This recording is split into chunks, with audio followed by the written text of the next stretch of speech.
Harold Simmons was 78 years old, had 7 grandchildren, and had not cried in public since 1987. He was not the kind of man who cried in public. He was the kind of man who fixed things: cars, leaky pipes, broken screen doors, the particular categories of household crisis that come to the person in a family who is steady. He had been steady for 78 years. And then Steve Harvey asked him, during a routine fast money warm-up question, what the best gift he had ever received was.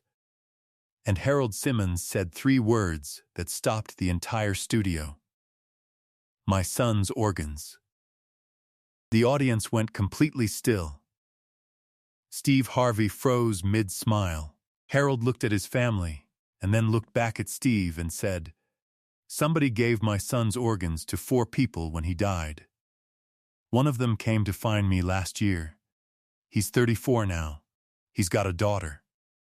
And he knocked on my door and said, Sir, I think I have your son's heart. Steve Harvey pressed his handkerchief to his face and turned away from the cameras for the first time in 15 years of hosting. What he did after he turned back would be seen by 280 million people and would bring to that Family Feud stage, 4 weeks later, the man who was living with Harold Simmons' son's heart. A meeting that every person who witnessed it said was the most sacred thing they had ever seen on television. It was Wednesday, October 16, 2019, at the Trilith Studios complex in Atlanta, Georgia. The Simmons family from Raleigh, North Carolina, had driven down the night before and stayed with Harold's daughter Patricia in her apartment near the studio. There were 5 of them: Harold, 78, Patricia, 52, Patricia's husband Gerald, 54, and 2 of Harold's grandchildren, Deshawn, 24, and Kezia, 21. They were a close family, the kind where everyone talks at once and nobody feels talked over. Warm, loud, comfortable. Harold was the quiet center of it. He wore a brown cardigan over a collared shirt and a watch that had belonged to his father. And he moved through the studio the way he moved through most environments, observantly, without hurry, with the measured ease of a man who had already survived the worst thing that was going to happen to him, and had therefore stopped being in a rush. The competing team was the Washington family from Durham, North Carolina. The first 3 rounds had been fast and cheerful, standard Family Feud energy. Nobody in that studio knew what Harold Simmons was carrying. But the real story hadn't started yet. Harold's son Marcus had died 11 years ago. He was 33 years old, a school bus driver, a man who had the kind of laugh that made other people laugh before they even knew what was funny. He had died in a car accident on a Tuesday morning in November 2008, on a road he had driven every day for 6 years, struck by a driver who had run a stop sign at 58 miles per hour. He had died at the hospital at 6:14 in the evening. Harold had been in the waiting room. He had been in the waiting room since 11 a.m., doing the math that people do in hospital waiting rooms, the arithmetic of hope and odds. And at 6:14 a doctor had come out, and Harold had known from the way the doctor walked before she opened her mouth. Marcus had carried an organ donor card. He had gotten it when he renewed his license 4 years before he died, had slid it into his wallet the way you do something that feels responsible and abstract and far away. He had told his mother about it. He had never mentioned it to Harold. When the hospital asked Harold for consent to proceed with donation, Harold had said yes, because the card said yes, because Marcus had said yes, and Harold had always trusted Marcus's judgment. He had driven home that night and sat in his kitchen and thought about the card until 3 a.m. He had never tried to find the recipients. He had thought about it. The hospital had given him information about the donation registry's letter matching program, a voluntary system where donors' families and recipients could exchange letters if both parties consented. Harold had filed the consent form in 2009. He had not heard anything for 10 years, he had stopped expecting to. He had made a kind of peace with the silence, the particular peace of a man who has accepted that some things he gave away in grief would not come back to him, and that this was all right, because Marcus had wanted it that way. Then, on a Thursday afternoon in October 2018, a man named James Whitfield had knocked on Harold's front door in Raleigh, North Carolina. James was 34 years old. He was a physical therapist. He had a wife named Dana and a 3-year-old daughter named Ella. He had received a heart transplant at age 23 in November 2008 and had known for 11 years that his heart had come from someone who died in a car accident in North Carolina on a Tuesday morning. He had filed consent through the donor registry 5 years after the transplant. He had waited 6 years for Harold's consent to clear the matching system. Harold's form had been filed, but not yet processed in the digital system at the time James's consent was entered. A bureaucratic gap of 6 years that neither of them was told about. The forms had finally matched in September 2018. The registry had sent Harold a letter. The letter had sat unopened on Harold's kitchen table for 3 weeks because Harold had stopped checking the mail at that address after a billing dispute with a utility company and had asked Patricia to sort it. Patricia had opened the letter on a Wednesday. She had called Harold and read it to him over the phone. Harold had sat in a chair for 20 minutes without speaking. Then he had told Patricia to give James Whitfield his address. James had knocked on the door the following Thursday. Harold had opened it. James had said, "Sir, I think I have your son's heart." Harold had said, "I know. Come in." They had sat at Harold's kitchen table for 4 hours. James had told Harold about his life, his work, his wife, his daughter Ella, who called him Daddy with the particular urgency of 3-year-olds who need things immediately and completely. He had brought a stethoscope. He had asked Harold, toward the end of those 4 hours, whether Harold would like to listen. Harold had put the stethoscope to James Whitfield's chest and listened to Marcus's heart beating in another man's body, and had said nothing for a very long time. And then he had said, quietly, "There he is." Harold had told no one except Patricia about the visit. Not at the taping. Not to the production team. Not when the warm-up coordinator asked if anyone in the family had a particularly memorable story from the last year. He had said they'd had a nice year. He had not elaborated. The moment on stage came unexpectedly, genuinely, the way only real moments come, sideways, through a question nobody expected to land where it landed. Steve Harvey had asked the warm-up question as a throwaway. "Mr. Simmons, what's the best gift you've ever received?" It was the kind of question you ask a 78-year-old grandfather, because the answers are usually grandchildren, or grandchildren, or grandchildren, and it gives the audience a warm moment before the round begins. Harold had considered the question.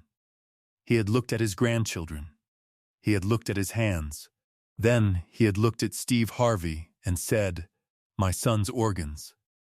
And then he explained. Steve Harvey stood completely still for 11 seconds. Then his hand went to his chest, not to the microphone, not to his cards, to his chest. He turned away from the cameras. He stood with his back to the room for a moment, and when he turned back, his face was completely open. Not composed. Not performing anything. "Open, stop the game," he said. His voice was rough.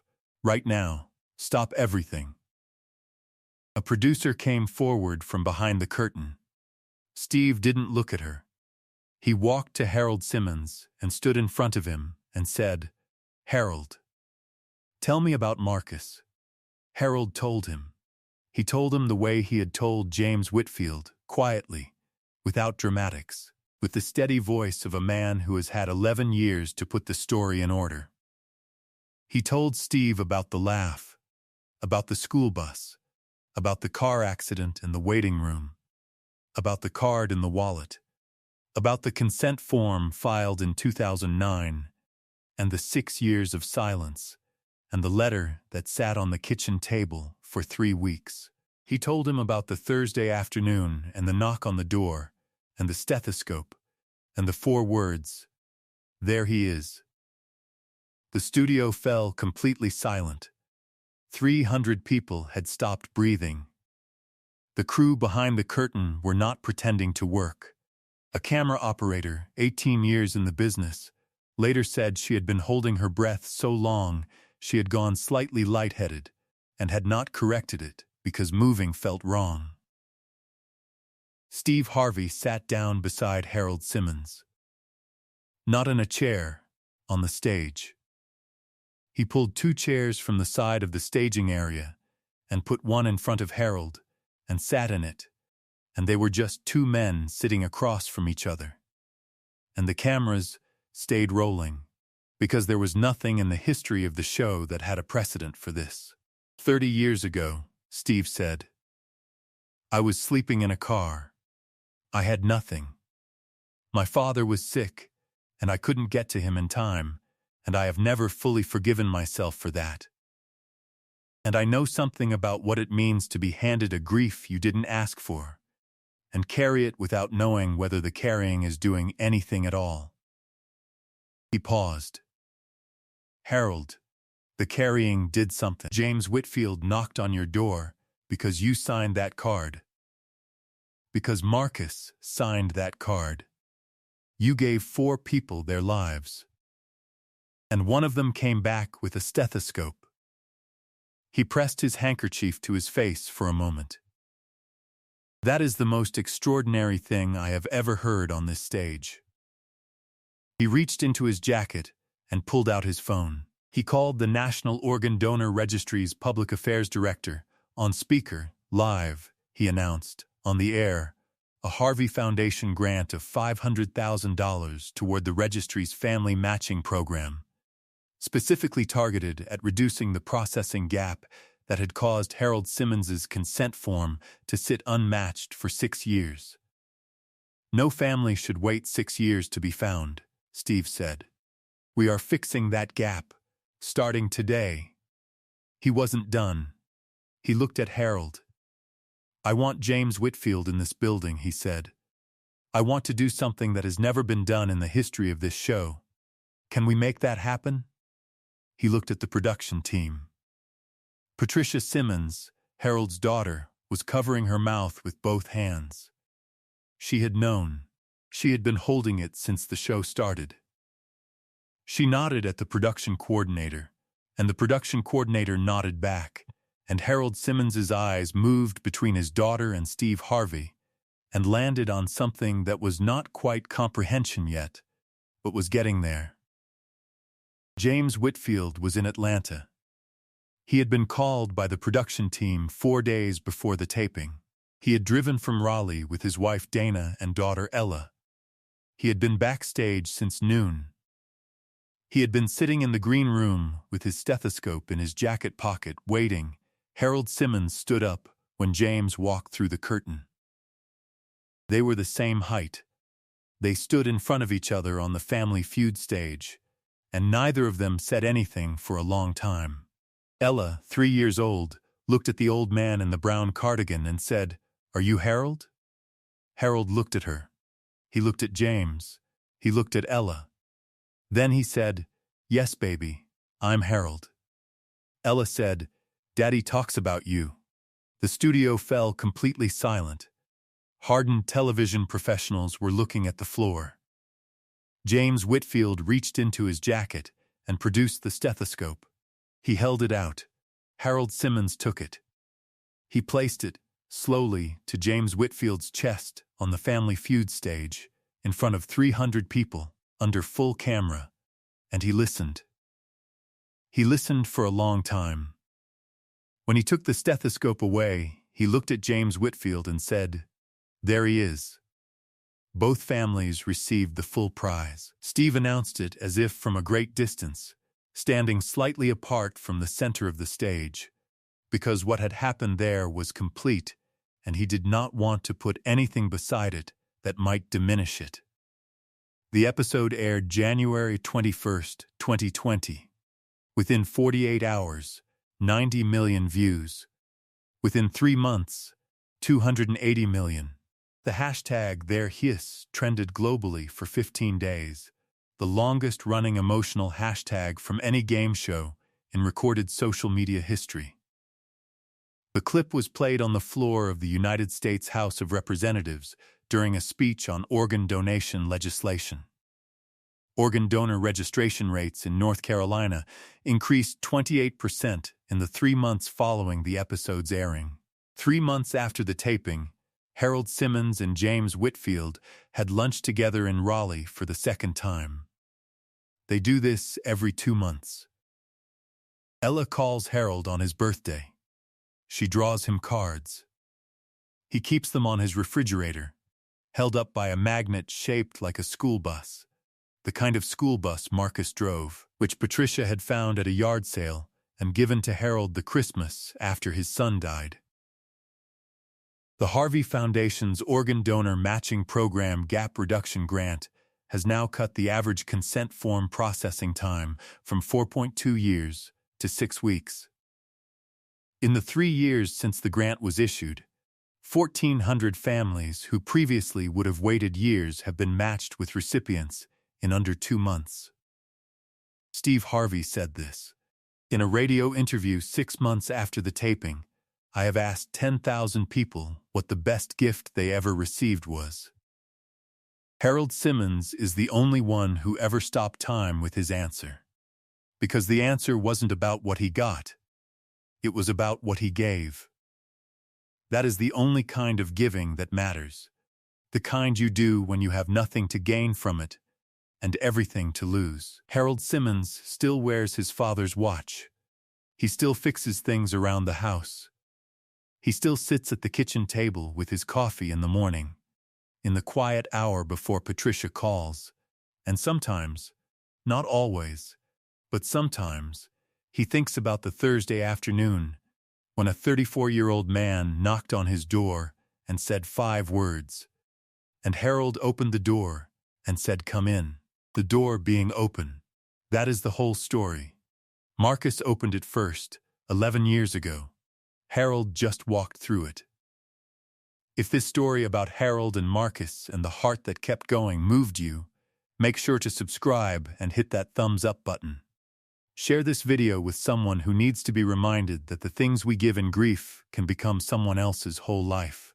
Have you ever been moved to become an organ donor? Let us know in the comments. And ring that notification bell, because stories like Harold's are the reason this channel exists.